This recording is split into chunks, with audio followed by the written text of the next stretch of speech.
Prudential इन्सुरेन्सले गर्यो लाभांश घोषणा 7% बोनस दिने। प्रुडेन्सियल इन्सुरेन्स कम्पनी लिमिटेडले लाभांश घोषणा गरेको छ।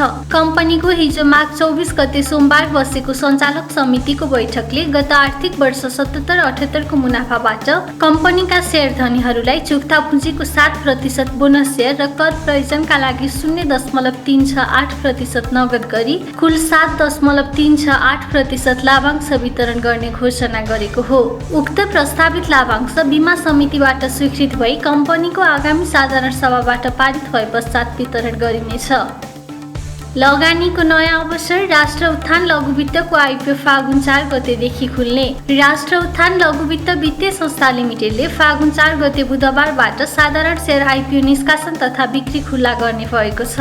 संस्थाले प्रति किता 100 रुपैयाँ अंकित दरमा 8 करोड 50 लाख रुपैयाँ बराबरको 8,50,000 किता आइपिओ निष्कासन गर्न लागेको हो, जसमध्ये जारी पुँजीको 0.5% अर्थात् 13,000 किता शेयर कर्मचारीहरूका लागि, 5% अर्थात् 42,500 किता शेयर सामूहिक लगानी कोषका लागि र 7,94,500 किता साधारण शेयर सर्वसाधारणहरूका लागि छुट्याइएको छ।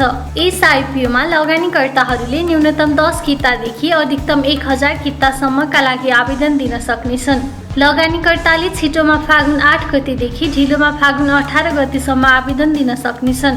संस्थाको उक्त साधारण शेयर सार्वजनिक गर्न निष्कासन तथा बिक्री प्रबन्धकको काम एनआइबिएल एस क्यापिटल लिमिटेडले गर्नेछ। लगानीकर्ताले नेपाल धितोपत्र बोर्डबाट स्वीकृति प्राप्त गरेका सम्पूर्ण आस्था सदस्य बैंक तथा वित्तीय संस्थाहरू र तिनका तोकिएका शाखा कार्यालयहरूबाट आवेदन दिन सक्नेछन्। यसका साथै मेरो शेयरबाट अनलाइन मार्फत पनि आवेदन दिन सकिनेछ। धितोपत्र बोर्ड अध्यक्षका लागि 5 जनाको नाम सर्टलिस्ट। अर्थ मन्त्रालयले गठन गरेको छनौट तथा सिफारिस समितिले नेपाल धितोपत्र बोर्डको अध्यक्ष नियुक्तिका लागि 5 जनाको नाम सर्टलिस्ट गरेको छ।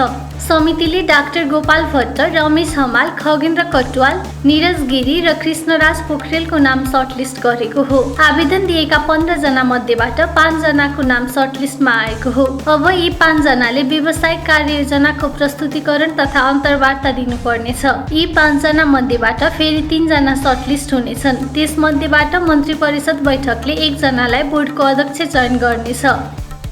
जीवन विकास लघु वित्तको नाफासँगै चम्किए अन्य सूचक 132 रुपैयाँ नाघे एपिएस। जीवन विकास लघु वित्त वित्तीय संस्था लिमिटेडले चालु आर्थिक वर्ष 78-79 को दोस्रो त्रैमाससम्मको अपरिष्कृत वित्तीय विवरण सार्वजनिक गरेको छ। उक्त विवरण अनुसार चालु आर्थिक वर्षको दोस्रो त्रैमाससम्म संस्थाले 40 करोड 16,58,000 रुपैयाँ खुद नाफा आर्जन गर्न सफल भएको छ। यो नाफा रकम गत वर्षको सोही अवधिको तुलनामा 9.09% ले धेरै हो। गत वर्षको यसै अवधिमा संस्थाले 36 करोड 81,72,000 रुपैयाँ खुद नाफा आर्जन गरेको थियो। समीक्षा अवधिसम्म संस्थाको खुद ब्याज आम्दानी पनि 109.39% ले बढेर 80 करोड 30,14,000 रुपैयाँ पुगेको छ। गत वर्षको यसै अवधिमा संस्थाको खुद ब्याज आम्दानी 38 करोड 34,93,000 रुपैयाँ रहेको थियो। दोस्रो त्रैमाससम्म आइपुग्दा संस्थाको सञ्चालन मुनाफा पनि 443.22% ले बढेर 41 करोड 53,79,000 रुपैयाँ पुगेको छ। गत वर्ष संस्थाले 7 करोड 64,66,000 रुपैयाँ सञ्चालन मुनाफा गरेको थियो। संस्थाको चुक्ता पुँजी 60 करोड 84 लाख रुपैयाँ र जगेडा कोषमा 1 अर्ब 72 करोड 21,90,000 रुपैयाँ सञ्चित रहेको छ। संस्थाको वार्षिक प्रति शेयर आम्दानी इपिएस 132 रुपैयाँ 4 पैसा र प्रति शेयर नेटवर्थ 383 रुपैयाँ 7 पैसा रहेको छ। समृद्धि फाइनेन्सले फागुन 8 गतेदेखि हकप्रत खुल्ला गर्ने, पौष 8 गतेसम्म कायम हुनेले भर्न पाउने। समृद्धि फाइनेन्स कम्पनी लिमिटेडले फागुन 8 गतेबाट हकप्रत शेयर निष्कासन तथा बिक्री खुल्ला गर्ने भएको छ। फाइनेन्सले 2:1 को अनुपातमा अर्थात् हाल कायम 2 किता शेयर बराबर नयाँ 1 किता शेयरको अनुपातमा 100 रुपैयाँ अंकित दरमा कुल 27 करोड 29,70,500 रुपैयाँ बराबरको 27,29,705 किता हकप्रत शेयर निष्कासन गर्न लागेको हो। कम्पनीले हकप्रत निष्कासन गर्ने प्रयोजनका लागि पौष 11 गते एक दिन बुक क्लोज गरेको थियो। त्यसैले पौष 8 गते बिहीबारसम्म नेपाल स्टक एक्सचेन्ज नेप्सेमा कारोबार भई कायम भएका शेयर धनीहरूले मात्र हकप्रत शेयरमा आवेदन दिन सक्नेछन्। कम्पनीको हकप्रतमा फागुन 29 गतेसम्म आवेदन दिन सकिनेछ। कम्पनीको उक्त हकप्रत सेयरमा निष्कासन तथा बिक्री प्रबन्धकको काम बीओके क्यापिटल मार्केट लिमिटेडले गर्नेछ। लगानीकर्ताले बिक्री प्रबन्धक बीओके क्यापिटल मार्केट लिमिटेड, समृद्धि फाइनेन्सका शाखा कार्यालयहरू र नेपाल हितोपत्र बोर्डबाट स्वीकृति प्राप्त गरेका सम्पूर्ण सेवामा सहभागी बैंक तथा वित्तीय संस्था र तिनका शाखा कार्यालयहरूबाट आवेदन दिन सक्नेछन्। मेरो सेयरबाट पनि हकप्रत भर्न सकिनेछ। ठूला तथा संस्थागत लगानीकर्ताको म्यासिभ सेलले बजार प्रभावित, चुनाव घोषणाले पनि बढेन नेप्से। आज मंगलबार शेयर बजारमा दोहोरो अङ्कको गिरावट देखिएको छ। सरकारले स्थानीय तहको निर्वाचन 30 वैशाखमा गर्ने निर्णय गरेको छ। मन्त्री परिषदको सोमबार बसेको बैठकले स्थानीय निर्वाचनको मिति तय गरेको हो। चुनावको मिति तोकिँदा शेयर बजारमा सकारात्मक उछाल देखिने लगानीकर्ताहरूको अपेक्षा थियो, तर आज बजार घटेको छ। ठूला तथा संस्थागत लगानीकर्ताहरूले म्यासिभ सेल गरेका कारण बजार प्रभावित भएको जानकार बताउँछन्। नेपाल स्टक एक्सचेन्जका अनुसार आज मंगलबार शेयर कारोबार मापक निफ्टी परिसूचक 16.30 अङ्कले घटेर 2835.58 बिन्दुमा पुगेको छ। निफ्टी 0.57% घटेको हो। यस्तै सेन्सिटिभ परिसूचक पनि 2.82 अङ्कले घटेर 532.49 बिन्दुमा झरेको छ।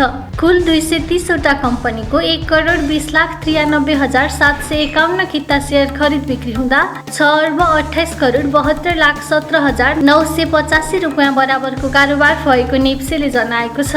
स्टकका अनुसार कारोबार भएका कुल 13 उपसमूह मध्ये 5 वटा उपसमूहको शेयर बढेको छ भने बाँकी 8 वटा उपसमूहको शेयर घटेको छ।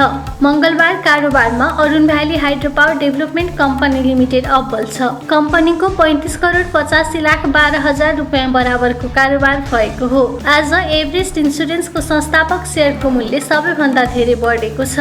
कम्पनीको संस्थापक शेयरको मूल्य 6.15% ले बढेर 481 रुपियाँ 90 पैसा पुगेको छ। यस दिन लिबर्टी इनर्जी कम्पनी लिमिटेडको शेयर मूल्य सबैभन्दा धेरै घटेको छ। कम्पनीको शेयर मूल्य 6.27% ले घटेर 389 रुपियाँ कायम भएको छ। अम्बानीलाई पछि पार्दै एसियाको धनी बने गौतम अडानी। अडानी ग्रुपका चेयरम्यान गौतम अडानी एसियाको सबैभन्दा धनी व्यक्ति बन्न सफल भएका छन्। उनले रिलायन्स इन्डस्ट्रिजका अध्यक्ष मुकेश अम्बानीलाई जितेर यो स्थान हासिल गरेका हुन्। ब्लुमबर्ग बिलियनर्स इन्डेक्सका अनुसार 59 वर्षीय अडानीको नेटवर्थ 88.5 अर्ब डलर पुगेको छ। यता अम्बानीको नेटवर्थ भने 87.9 अर्ब डलर रहेको छ। ब्लुमबर्गले अडानीलाई संसारको धनी मध्ये 10औं नम्बरमा राखेको छ। उनले पहिलो पटक यो उपलब्धि हासिल गरेका हुन्। अब अम्बानीको नम्बर 11 मा पुगेको छ। माउन्टेन एनर्जीको नाफामा 788% को उछाल, इपिएसमा छलाङ। माउन्टेन एनर्जी कम्पनी लिमिटेडले चालु आर्थिक वर्ष 78-79 को दोस्रो त्रैमासको अपरिष्कृत वित्तीय विवरण सार्वजनिक गरेको छ। उक्त विवरण अनुसार दोस्रो त्रैमाससम्म आइपुग्दा कम्पनीले 42 करोड 63 लाख रुपियाँ खुद नाफा आर्जन गर्न सफल भएको छ। यो नाफा रकम गत आर्थिक वर्षको यसै अवधिको तुलनामा 788.73% ले धेरै हो। गत आर्थिक वर्षको यसै अवधिमा कम्पनीले 4 करोड 79 लाख रुपियाँ खुद नाफा आर्जन गरेको थियो। दोस्रो त्रैमाससम्म आइपुग्दा कम्पनीले बिजुली बेचेर 68 करोड 21 लाख रुपियाँ आम्दानी गरेको छ। गत आर्थिक वर्षको यसै अवधिमा कम्पनीले बिजुली बेचेर 8 करोड 21 लाख रुपियाँ मात्र आम्दानी गरेको थियो। कम्पनीको चुक्ता पुँजी 1 अर्ब 96 करोड रुपियाँ रहेको छ। दोस्रो त्रैमाससम्ममा कम्पनीको वार्षिक प्रतिशत आम्दानी 21 रुपियाँ 66 पैसा पुगेको छ।